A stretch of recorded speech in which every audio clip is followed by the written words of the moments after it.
परीक्षा में नकल करने के अब तक कई तरीके सामने आ चुके हैं, लेकिन कोरोना वायरस से बचाने वाला मास्क भी नकल में इस्तेमाल होगा, इसी शायद ही किसी ने कल्पना की हो। लेकिन परीक्षा में नकल करने और कराने वालों ने इसका भी इस्तेमाल करना शुरू कर दिया है। मास्क के जरिए नकल का मामला महाराष्ट्र के पिंपरी छिंदवाड़ में सामने आया और पिंपरी छिंदवाड़ के हिंजेवाड़ी में पुलिस कांस्टेबल की भर्ती के लिए परीक्षा हो रही थी और इस दौरान जांच में एक शख्स के मास्क में इलेक्ट्रॉनिक डिवाइस फिट किया हुआ मिला। और वहीं पिंपरी के पुलिस कमिश्नर ने बताया कि कांस्टेबल भर्ती परीक्षा में शामिल होने के लिए एक शख्स आया था, जिसकी जांच करने के बाद इलेक्ट्रॉनिक डिवाइस से लैस मास्क जब्त किया गया और पुलिस कमिश्नर के मुताबिक शख्स ने जो मास्क पहना था उसमें सिम कार्ड, माइक और बैटरी मिली है। हालांकि जांच के दौरान मास्क को जब्त कर लिया गया, लेकिन आरोपी भागने में कामयाब रहा और बाद में पुलिस ने मास्क में इलेक्ट्रॉनिक डिवाइस लगाने के मामले में 2 लोगों को गिरफ्तार भी किया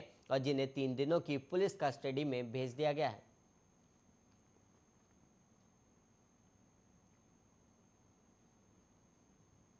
वहीं कांग्रेस नेता नवजोत सिंह सिद्धू ने पाकिस्तान के प्रधानमंत्री इमरान खान को अपना बड़ा भाई बताया है और जिसके बाद उनके बयान पर विवाद हो गया और विवाद बीजेपी ने सिद्धू पर जमकर हमला बोला और अब इस पूरे मामले पर सिद्धू ने एक बार फिर अपनी प्रतिक्रिया दी। उन्होंने कहा कि दोनों हाथों से ताली बजती है, लोग छोटी छोटी बात पकड़ लेते और नवजोत सिंह सिद्धू ने कहा कि हमारे पीएम मोदी जी और उनके पीएम इमरान खान साहब की वजह से आज संगत वहां जाकर दर्शन कर पा रही है और मैं पिछली बार भी जब गया था तो लोग छोटी छोटी बात पकड़ लेते, मैं उस बात को आगे बढ़ाने लग गया हूं और मैं बड़े मुद्दों की बात करता हूं और आज उम्मीद करता हूं कि पंजाब की जिंदगी बदलनी है तो क्यों हमारा सामान 2100 किलोमीटर जाए, 12 किलोमीटर क्यों नहीं। और सिद्धू ने पाकिस्तान और भारत के बीच फिर से व्यापार शुरू करने की वकालत की। उन्होंने कहा कि वर्ल्ड वॉर की तबाही से यूरोप ने सबक लिया और मैं हमेशा सकारात्मक सोचता हूं।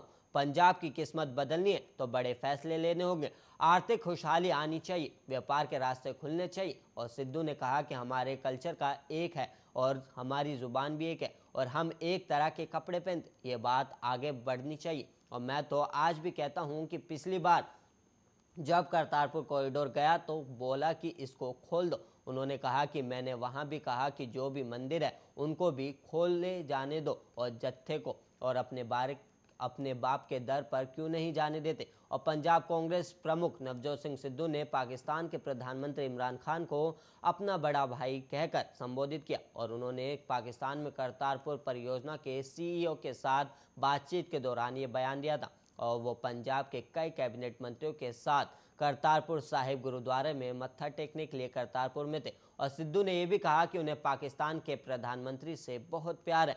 इसके बाद बीजेपी ने उन पर जमकर निशाना साधा है।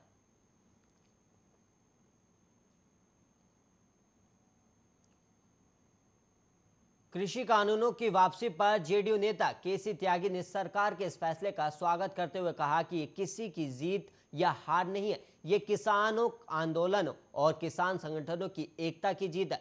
और जेडीयू नेता केसी त्यागी ने कहा कि आंदोलन में 700 किसानों की मौत हुई है और केसी त्यागी ने कहा कि 1 साल तक चला यह आंदोलन छुटपुट घटनाओं को छोड़कर गांधी जी के सिद्धांतों पर चलने वाला अहिंसक आंदोलन था। और जेडीयू नेता केसी त्यागी ने कहा कि लड़ाई अभी खत्म नहीं हुई है। उन्होंने कहा कि एमएसपी पर कानून बनने तक लड़ाई खत्म नहीं होगी।